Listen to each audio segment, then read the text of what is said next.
Hello, welcome back to another episode of Somewhere Between a Film and TV podcast. We're your hosts. I am Daniel Parr. And I'm Erwin. And number one, thank you so much for listening and watching. Number two, what are they going to do? They're going to like, comment, and subscribe. Please do. Somewhere number there. 17, Erwin. I'm going to skip a few numbers. What is it that we are reviewing? Mickey 17? Yeah. Not 17 again. Mickey 17. Also, I'm kind of curious. We're kind of cutting in a little bit here, but in the title thing, I was like, how far into this movie does the title drop, you know? Oh, yeah. It's one of those IMDb fun fact trivias I'm sure you're going to find out where it's like, Mickey 17, as a matter of fact, doesn't drop the title until 45 minutes in. But there's another one that did that. I think it's RRR. But oh, yeah. What we are going to ask Erwin here, before we fully get into it, is Bong Joon Ho's previous work. What do you think of it? What have you seen? I've seen, of course, Parasite. Yeah. I've seen The Host. I've seen... Did he do who did the movie with the Train to Busan? Wrong. No, different person. Oh. What else has he done? Snowpiercer? Oh, I have seen that one. Yeah, yes. Different train movie. Yeah. Have you seen the show? No, actually, with Daveed Diggs. Have you seen it? No. I've heard good things about it, actually. Yeah. But what else has he made? Let me ask you while I have you seen M for Yes. Murder? Yeah. Oh. Did he do that one? Yes. Oh. Let me ask you what you think of these movies while just to clarify. Okay. Which other ones you've done. Firefox. No. What do you think of his work while I look this up? Yeah, it's amazing. Fantastic. He's definitely a director that can tell a great story while utilizing like a variety of characters in his movies. Oh, okay. So Memories of Murder is what it's called. Oh, Memories of Murder. And Mother, which I've heard amazing things about, have not seen. Mother. And Barking Dogs Never Bite. So a few of these, his earliest stuff. He has not made that many. No, not really. Wow. But he does have, a very particular type of staying power, and he's one of the ones where, at this point in time, so clearly, he's one of those directors that gets a blank check to do whatever he wants. It's so clear based off of the movie that we just saw. But I also want to echo your same sentiments. Parasite. I haven't seen that show. No, that's good too. We'll talk about Daredevil when we get there. But okay. Parasite is, of course, naturally one of the best movies ever made. It's one of those ones that exploded. It's the reason why I think Mickey 17 exists in the first place. Is because you watch something like that, of course, naturally everyone's going to be like, well, what is someone that made something like this going to do next?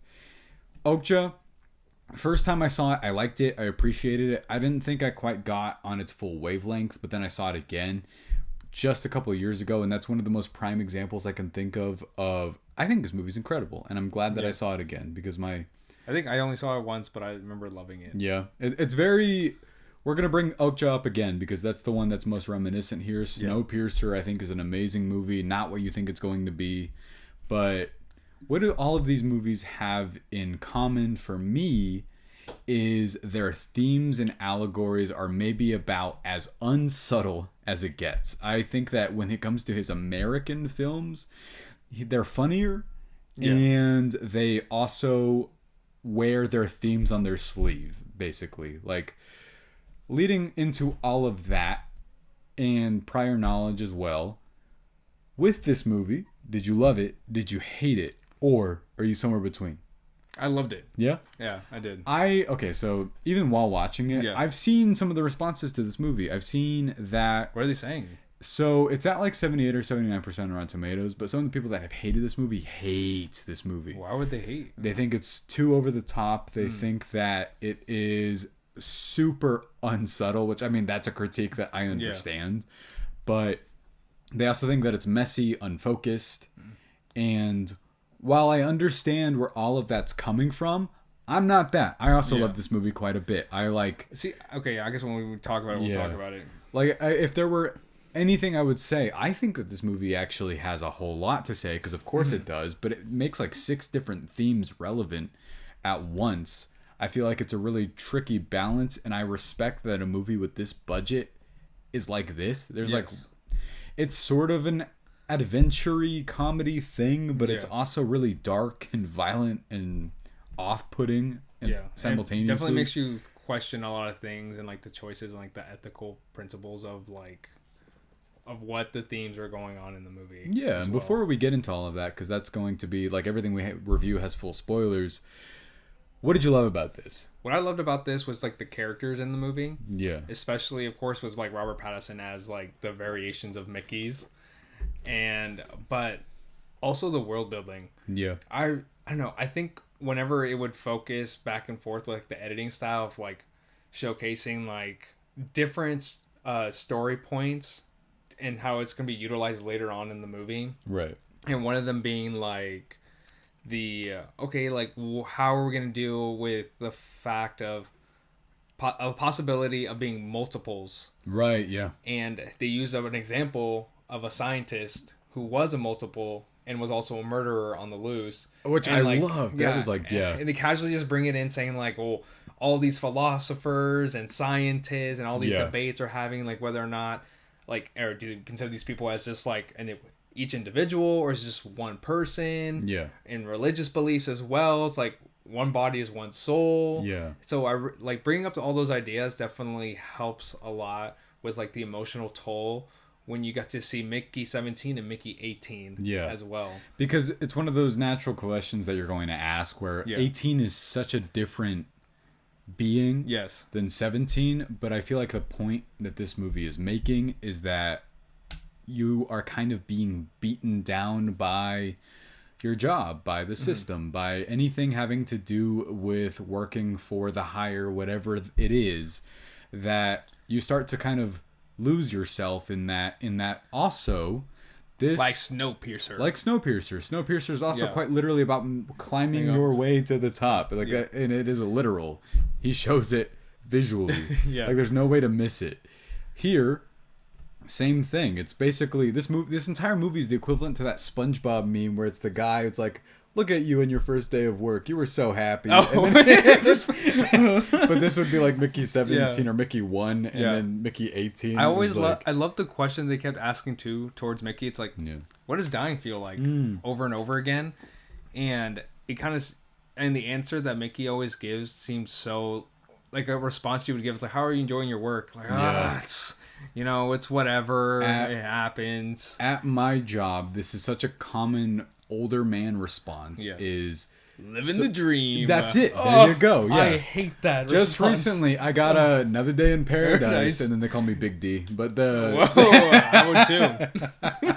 That's my nickname. I don't know what to tell you. What can I say, guys? Back in school, they just called me the Big D out of nowhere. Not the. Big D. I'm not the Rizzler. I don't have a the in front of my nickname. Why not? But no, I love that, by the way. The whole like question of what does it feel like to die? It's repeated enough times, and he's like, I cannot do an impression of that voice. Whatever voice that is. He does a great job of like just different voices. Yeah. Now, I didn't realize how often his voices are different on every like in all the movies that I've seen him in. If you watch an interview with him, I think his closest accent in real life is that to like Goblet of Fire. Yes. But he hasn't done it since that. Yeah. And then you kind of like forget, like in Good Time, I'm so convinced American? He's like doing this New York like from the grit type accent. Here it sounds very much worker Steve Buscemi because he said he was inspired by Fargo. Oh, this one? Yeah. Oh, I could see that. But he said that especially with the snow and everything. Yeah, that makes sense. He said he kind of got that. He didn't even realize he was doing that until after the fact, and he was like, then I watched Fargo again. He was like, oh, my accent is this. But I loved that repeated question over and over. In this movie, if you feel like it got repetitive at all, which I didn't, I get it, because it's making sure that you understand like how he was feeling. Yeah, what it's about. Yeah.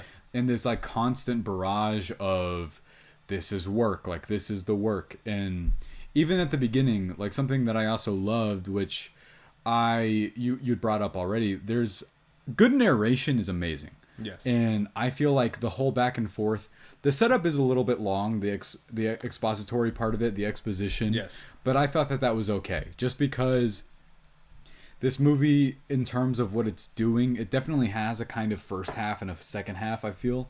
And the second half is, once Mickey 18 is introduced, it becomes and evolves into a different type of thing. Good cop, bad cop. Yeah, even though they kind of end up having a sort of weird, like, friendship in a way with each other.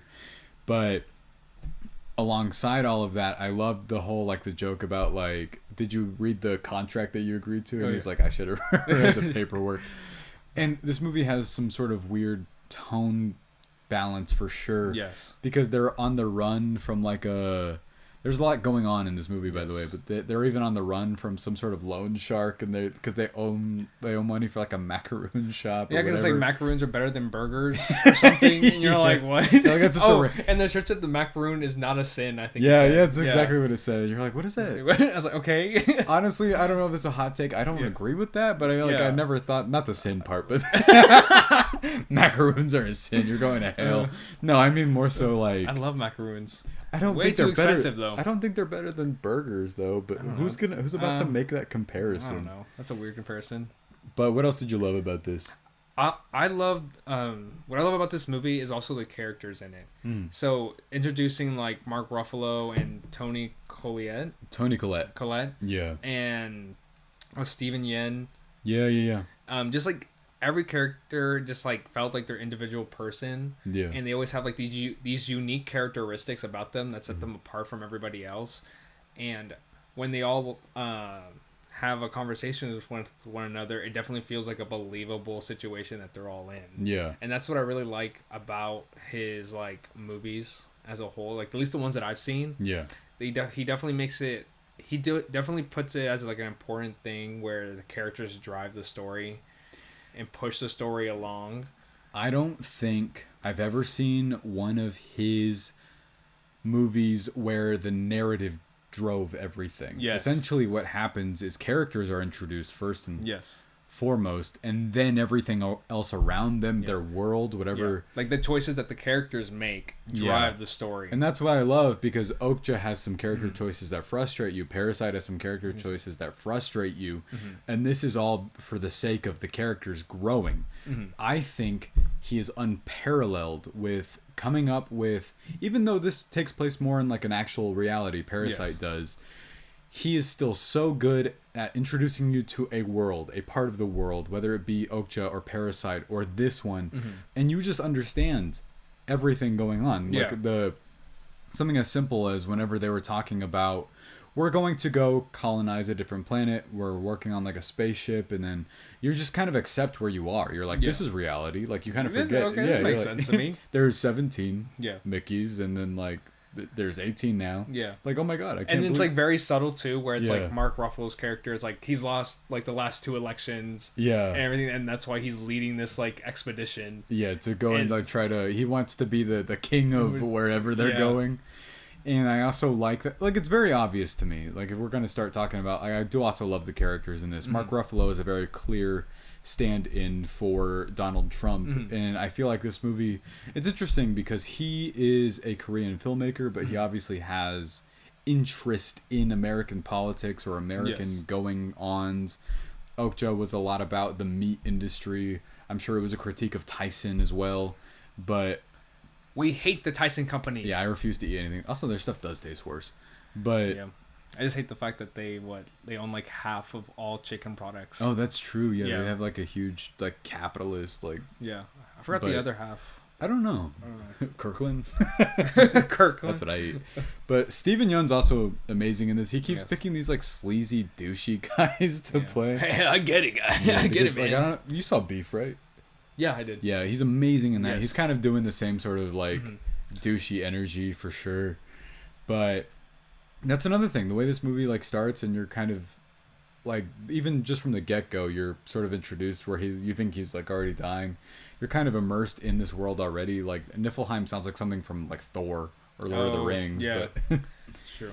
Another thing though, in terms of the world building being amazing in this, those creatures, the creepers, so cool. I love the way that they look. Yeah, me too. I like their design looks amazing, and I guess like the progression of how we learn about these creatures as well throughout the movie was also great. Yeah. Too. Like I like the fact of us not really knowing what they are and like what they do yet until later on in the movie. Yeah. And then just also knowing the fact that they don't really hurt anyone or can't hurt anyone. No, I loved that. Says a lot too about like us as like a mankind. Yeah. Just willing to start a war when we just don't understand what's going on. Yeah, no, there's even they're in the middle of a conflict in like the third part of this movie where Naomi Aki, which we haven't even talked about yet, who's kind of the anchor of this movie actually. Like obviously Robert Pattinson's the main character, but this movie is more romantically driven than you might think it would be, and because he does everything he does for her character. Yes. At the end of the day, but just in terms of a part of the world building that I love, and you can tell just based off of how they're marketing this movie, and then it was clarified by something that Robert Pattinson had said, the way the creepers talk in terms of how, when they bluff that they are going to kill all of humanity, whatever they say. Like causing extinction. Yeah, what it reminded me of is anything coming out of a Ghibli movie. It felt very much like the energy from that. And then Robert Pattinson himself said, I watch a lot of anime, and I modeled part of how my characters act based entirely off of anime. It was like, this is a very like anime driven feeling type of movie. I was like, that makes so much sense just based off of how they treat the animals that they made up for this. It felt, he had probably like, of course, studied for The Boy and the Heron when he was working on that. Yeah, I can see like be similar to like Princess Mononoke. Exactly. Yeah, just that sort of like harmonious energy with nature, and it's not even a critique so much like of course it's a critique on how we treat animals. Like Mark Ruffalo's immediately like, kill them all, and you're like, for what? They haven't even done anything. They haven't even shown any kind of violent nature really, or like anything to like actually hurt humans. And so that's obviously like, this movie's about so many separate things. And is there anything else that stood out to you as like just in terms of what it was about that you like really gravitated to? I think what I really, what stood out to me was just that ethical question of whether or not these multiples we just treat them as like individuals or as one whole person. Yeah. Right. And just bringing up that question, and then just seeing whenever that question got brought up in the very beginning of the movie, and then it's just that question kept slowly like. It kept like creeping behind creepers. Oh yeah, nice. And Minecraft creeping behind. Yeah. Anytime you would see these multiples together, and how everybody else would treat them as well. Yeah. And I guess whenever they brought up that one example with that scientist and him being a murderer and like having multiples of himself too, it just made me question more so like, are these Mickey 17, Mickey 18 really different from one another? They seem different just based off like they act different, and like the choices that they're making too, especially when like there's certain shots in the movie too where like later in the end of the movie where Naomi Aki is like about to kill Steven Yeun. Oh yeah. And then you got Mickey 17 saying no, don't do it, and Mickey 18 on the right saying do it, kill him. And like so the devil just, like angel on the shoulder thing. And so it's just like one of those two things. Like these people look like they're doing different things. Yeah. Like different actions, different choices. So they look different or like sound different, but they look the same and everything. And they still have the same memories. Yeah. I think, no, it was an interesting visual comparison to see like actually just in terms of as you evolve over the course of time, people say, were you the same person that you were however long ago? Yeah. And this movie kind of like put me in an existential crisis a little bit, just because like it was a joke scene, right? With the murderer thing, but it really had me thinking whenever they were like, is the question that they were like corroborators? Yeah. Did they act independently, or were they told, or would they all have done the same thing? Yeah. And then for some reason I was like, oh no, I don't know. And because then even with the scientist who like had multiples of himself, made me think, because I'm like, wait, was there only one of him? Like one of that like multiple like just went out and just started killing people, and the other ones just did nothing else and just did their normal things as like normal people in society. So then that makes me think like, wait, I guess every person just had their own like personality and like their own choices that they want to make. But if you were to have done that many of them, like, do you lose part of your personality for that, like all at once, or like does it focus on one, strong centered part of you? Yeah. This is just like the moral question that was asked in Lilo and Stitch 2, Stitch has a glitch. Where that was good, dude. That was good. Dude. Like... Stitch has a glitch. Have you seen it? No, I don't know what you're talking about. Ow. I couldn't help it. I thought about that movie during this. I was like, this is just like... Ow. Continue. No, and so...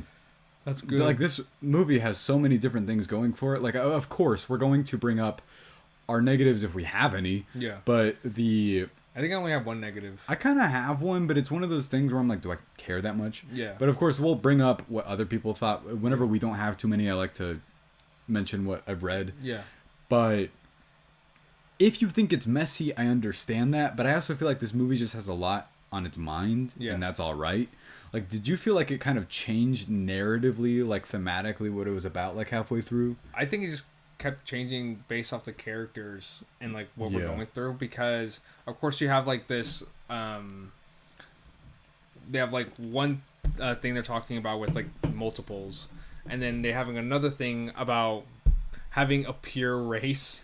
Oh, at the dinner scene, that was so I was just like, whoa, what? And just saying like, or like they choose that one girl saying like, you are the perfect candidate for us to start. My god, whenever he was like he's like, you're the perfect like specimen or whatever. Yeah. And but then Toni Collette seems totally fine with it. I was like, this is so like, strange. I was like, what? And it's like different themes, or like just different things are just happening around this movie, but they all have, but just based off the characters, and that's what really drives like the story from it too. No, so naturally, of course, this starts off with, it's a critique on the working industry, on how you can sort of treat laborers, however, take them to hell and back, and then at the end of the day, they're like, you are just another worker. Like, you're like, if you die, this is obviously to the extreme to make the point. If you quit, if you get fired, if you die, whatever it may be, we will you are replaceable. And so whenever Mark Ruffalo says like, I don't care, like, kill him, like, we could just get another one, like, he's expendable. And I think they literally call them expendables, right? They did, yeah. And not 1, 2, or 3. Yeah, or 4. There's 4 of them? Remember we talked about that. Oh, we did. Yeah. And then it evolves into something else where it's kind of like, all right, so the sense of self, the sense of identity, like, who am I really? If I loved whenever he was like, I don't know, he was like, I would get replaced and then I would come right back out, and he was like, but if you're here, then I'm just gone. And I loved that so much. And it's this movie drops like small lines of dialogue that kind of send you into like a spiral a little bit, but I forgot about that line. That one was really great. But then the movie just kind of keeps going and you're like until it sort of drops another thing on you where it just like evolves, like I said, and then once it gets past that, then it's sort of asking the question of like talking about colonialism, and then whether or not it's okay to take over somebody else's space, and like how obviously the U.S. has done that since we're literally pioneered and built off of that in history. And I think it's funny that Bong Joon Ho from Korea, I should look up if they have any history of anything like that, gravitated to that in just terms of like U.S. history. Yeah, but then like sometimes it'll even go off into another thing is like racism and bigotry about like the perfect specimens. Yeah, perfect specimens. And all. It's just different things that this movie itself was just talking about. Yeah, but it was never directly about it. It's just like the things that the characters, like what their goals were. Yeah, it felt very much like obviously real life. Yes, we're not focused on one thing. This just kind of was like whatever was going on was whatever they were having to deal with. Now naturally, I didn't read the book Mickey 7. Oh yeah, I didn't know it was based off a novel. Oh really? Yeah. But I'd read that apparently the book also does the same thing. It's got a lot on its mind, so it does change thematically over and over. Okay. So they retain that energy about it, but it does sort of land on the third act being about the whole thing between like animals and then like living like the multiples. Yeah, and then like living in similar space, of course. But then I want to ask you, like, did you have a favorite scene in this? Because I have one. Oh, what was my favorite scene? Probably when like they were Mickey 17, Mickey 18 were fighting one another. Yeah. That was probably my favorite scene. My favorite scene takes place at a dinner where it just devolves entirely. Dude, it gets like worse and worse. It got worse and worse. What was it called? Purple Joe? Oh yeah, and then he's like, so this movie, it's hilarious. We haven't really gotten to mention that. It's so funny. But it's just so subtle. It's like the subtle comedy type of thing where it's like, oh no, it's like something bad's happening, but it's so funny too at the same time. Whenever like there's a joke that's so deadpan by one of the scientists where he's like, Mark Ruffalo's character is like, don't beat yourself up about being a failure or whatever it is, and then he's like, sir, the gel's not working, and then I'm like, they're just like leaving this poor dude like, you know, obviously writhing in pain, and then they're like, he's like choking. He's and then he's like puts his hand on his face too. I can't. But Robert Pattinson, of course, you know, goes without being said that he's an incredible actor, and he of course has a lot physically to do in this movie as well. But that scene just like starts from the very beginning where it's like, congratulations, him just eating, just constantly eating, the way that he's eating too, and then that steak looked raw, and then they were like, oh, it's a test, by the way, and then I think it's the character, the girl, whatever her name was, we looked it up, but where she was like, did you test like Jessica? No, her name was not Jessica. Wait. I'll look it up while you explain something. Yeah, like she's just wondering. It's like you only brought him in here just for tests and everything, and then he's like, oh well, like we were just testing out this new thing, and then it's just like one test after another with him. Yeah, which is insane. And then they were ready to kill him off because he didn't seem like he was healing from the Purple Joe injection. Yeah. Oh, well, okay. Before we move on with that, her name is Anna Maria Bartolome. Oh, her name is Kai. Okay. Yeah, Kai Katz in Kai this. Katz. But, oh no, I meant the actress. Oh, okay. But, of course, something that I loved about this is naturally, I think that the first half of the movie, he says he does everything for Nasha. Yes. But we don't fully get to see her yet. Like, we see them interact, but I feel like she's obviously in the second half a lot more. Yes. And we see, like, his drive for it at that point. Yeah. Because... especially with Mickey 17 and her. Because it seemed like Mickey 18 was definitely doing his action. It's like, I guess like when Mickey as a whole, had two different goals. Yeah. Where he wanted to still be with, what's her name? Nasha. I don't know why I keep saying Natasha. It's Nasha. Close, yeah. But also wanted to get rid of Mark Ruffalo's character as well. Because he's the one who let this program happen. Yeah. And I feel like that ties into something I liked a lot. Was that the sort of center of it, when you see him dying over and over, of course it's played as a joke, but then later we see that recontextualized again where he's like, but she was always there. He was like throughout everything. And then I love the scene where they're killing him with like a virus inside of a tube. But then she goes in there to be with him. And there's a kind of like, there's a rhythm to that I really liked. But I think that they're relationship and their connection with each other is so strong in this, and it's definitely one of like the leading things that makes it feel like, obviously nothing like tragic happens in this movie really. I mean, Mark Ruffalo blows up, but you're kind of like he deserves it. Honestly, what I thought was going to happen with that is I thought that the animals were going to like kill him in like a really violent way, but that's, I guess that's not the thing that we're like, hey, the animals were really nice. They were. And did you feel like they made them so nice that whenever she was like cutting the tail in that way, you're like, this terrible. Is gross. You're like, and then that's and then like that dream that he had too. Oh yeah, did that like, one scared me too. I was like, what? Because I thought it was legit. I was like, how much more of this movie is there? And then I thought it was gonna like start over. And she's like, well, this is what the people really want. I'm like, no, it isn't. Like, I was like, who's the people? And like, I love Mark Ruffalo and he's great in this, but that's not Mark Ruffalo the actor. Yeah, that's what some politician that's guy. That's a politician stand-in for her real life. Yes. And Toni Collette's character is kind of playing the like rich lady that has nothing to do but like other than be obsessed with, like, she seems so caring at first, but I think the moment for me when you kind of know how she really is whenever she pulls that rug from Mickey 17 before Mark Ruffalo's character was about to shoot him because he wasn't healing from that injection. No, she was like, if you're gonna shoot him you can shoot him now. take the carpet away.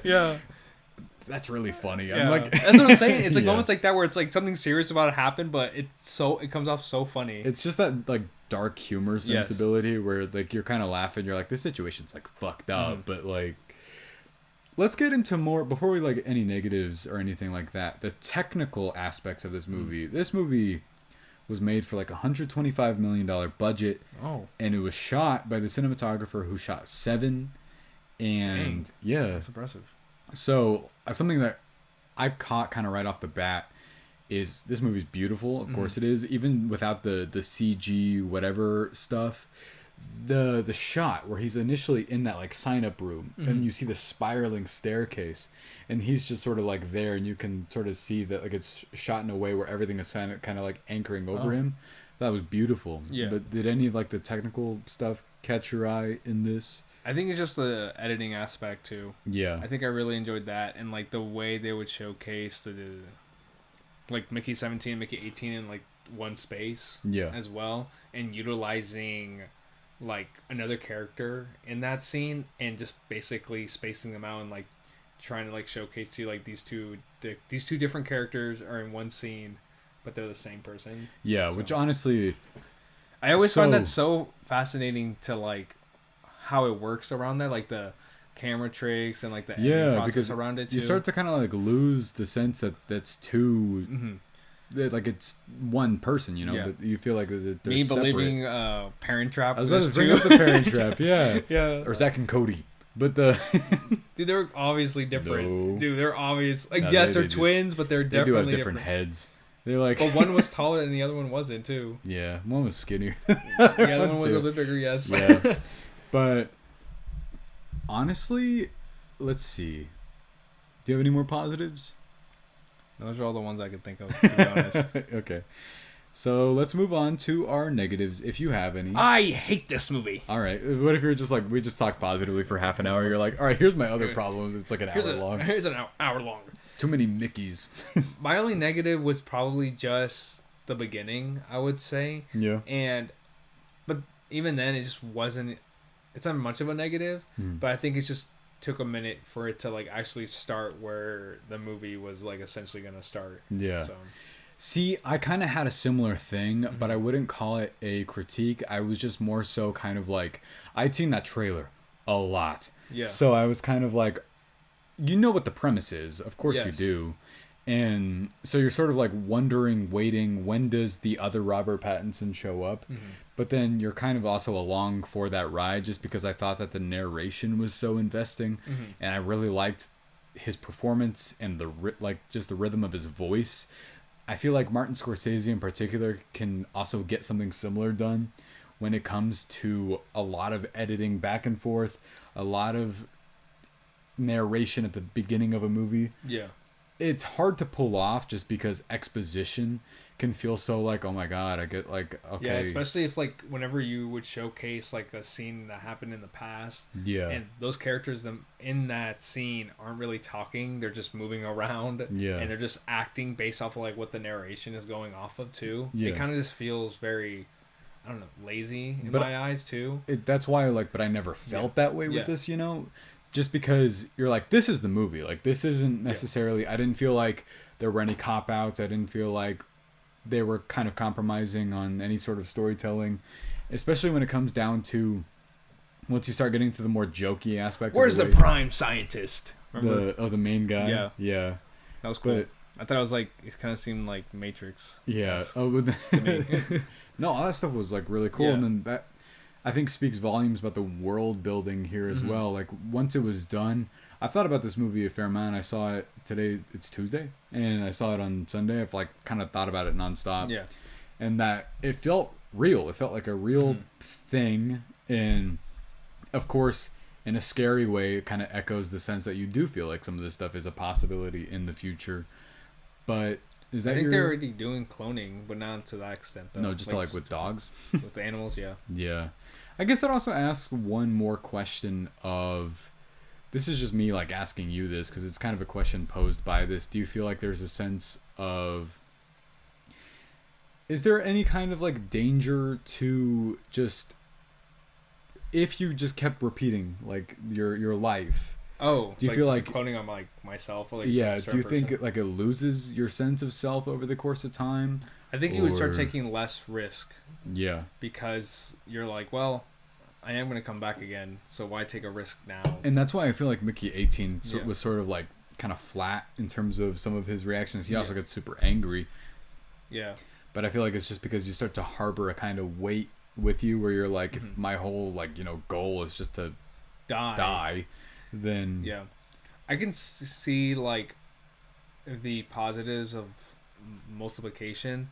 Based on the fact of like bringing certain animals back from extinction. That's true. I can see that, but then there's also some animals. No, there's also some animals that you know would not thrive in like society that we have now too. So, but like, let's be real. Did you see the thing about like the woolly mammoths being brought back? It's like we are quite literally trying. Like we are going in the footsteps of what this movie's talking about. Yeah, and I can't help it. I do feel, and I understand that if companies got a hold of the idea of the like whole process, the expendable process, they would use it. Oh yeah, no doubt.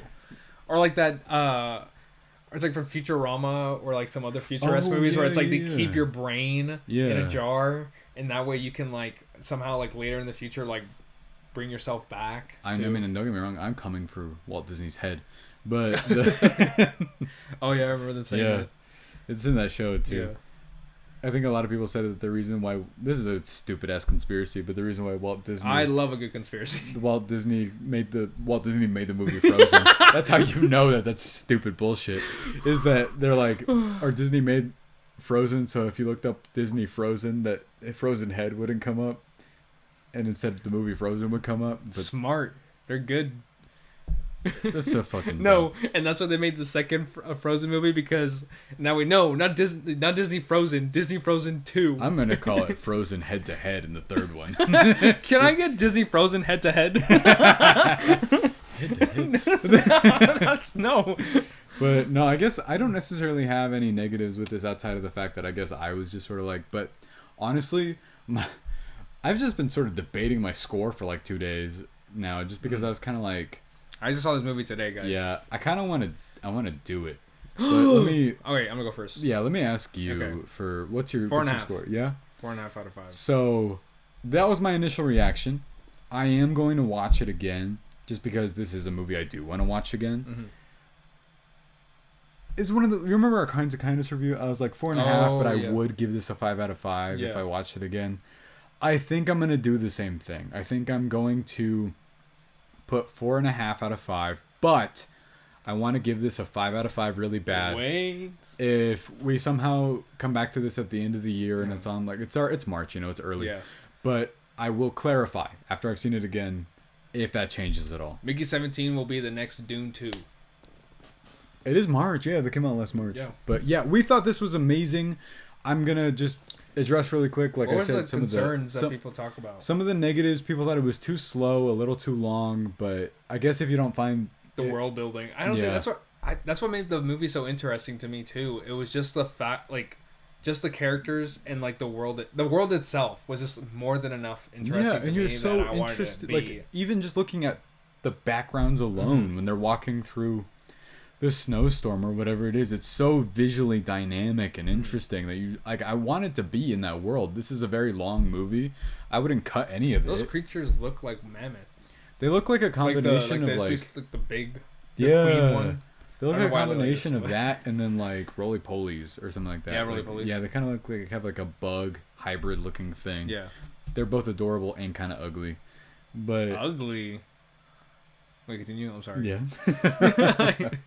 And I guess that they thought it was about too much or about nothing at all because it was about a bunch of stuff, which it's kind of asks the question of, I mean, is it okay to make a movie about more than one thing? I feel like it is. What do you mean, like the same theme? Like, sometimes, I feel like a lot of the movies we've seen lately have one singular theme in them, and that's it. Like, I'm just saying this, I do love this movie, Companion. Oh, yes. Clearly was about one thing. Yeah. And then I feel like it's okay to navigate being about a bunch of stuff. Oh, absolutely. You just got to make sure you're not, a mess. Yeah. Some people also thought it was tonally messy, which it's a high wire act for sure. I think because they didn't know whether to laugh or not during certain scenes. I think it's because we aren't really challenged by comedy that much anymore. Like, dark comedies don't come out that much. Or just comedies in general. Yeah. They don't really come out as often. To a certain extent. Like, I feel like even during when I saw Companion, I got the same sort of similar vibe where I felt like some people were kind of scared to laugh at, like, things that were funny in that. But I think it was... That's pretty much everything. Some people actually kind of didn't respond to Robert Pattinson in this movie, which I read a couple times. Yeah. I guess just because, like, I don't know. I don't agree with that at all. Yeah. Clearly. Yeah, I don't know. But I mean, clearly he's definitely making, or he's tackling, like, different roles. I will say, though, a movie I love that he's in, and I think he's amazing in, is The Devil All the Time. And that was a similar thing. That was so long ago. It was like 2018, 2019. 2019, I think. Yeah. But he's going for broke in that. Like, he is over the top, but he's also supposed to be over the top. He's kind of playing like a scheming, like, just fake persona through a performance. But that's about everything, I believe. And us, though, we love this a lot. We did. And I read it's not doing too well, but that's okay. No, it's one of those things where I never thought it would have. I actually did kind of see it. I didn't think it had that budget, though, to be honest. No, it had a huge budget. So even though WB fucks up a lot, I respect that they made this. Keep it coming. Hey, at least they released a movie that was actually good. Yeah. But it's failing, which sucks, but it's a good movie. Then they might learn the wrong lesson from that, but we'll see. Bong Joon Ho, gets to do whatever he wants, though, really. He has the credibility for it. If they don't let him make another movie in the U.S. again, they definitely will in Korea. Yeah. But overall, this was incredible. I felt like I loved this a lot. And you? Me too. Yeah? I loved it too. What's up next? Opus and Novocaine. And one more thing. Oh, The Electric State? The Electric State, I always forget the title. Are you excited for these? I didn't find out about The Electric State until 2 weeks ago. Oh, really? Yeah, I was like, what is this? With Millie Bobby Brown and Chris It's Pratt. one of the most expensive Netflix movies ever. Yeah. I hear it's just one of the highest grossing, or like one of those like high budgeted movies in a long time, so we'll see how that one goes. I've heard interesting things about all three of them. Why do you say interesting things? Oh, they're all... Wait, what about Novocaine? I've heard Novocaine is great. Okay. I've heard Opus is not too good. And I've heard that The Electric State is horrible. So, oh my god, 2 whammies. We'll see. I'm excited about Opus, though. Yeah, don't get us wrong. We have gone on record about sometimes critically panned movies that we still like. Like, he loved Emilia Perez, so, it is what it is. Dude, what the fuck are you talking about? You were there when I was recording. What do you mean? That was Daniel 19. I've died 18 times. Anyway, what are they going to do? They're going to like, comment, and subscribe. Please do. What did you guys think of Mickey 17? And if you made it this far, tell us, like I said, just tell us what you think. Yeah. Please like, comment, and subscribe. And follow us on Instagram at somewhere between film. That's it.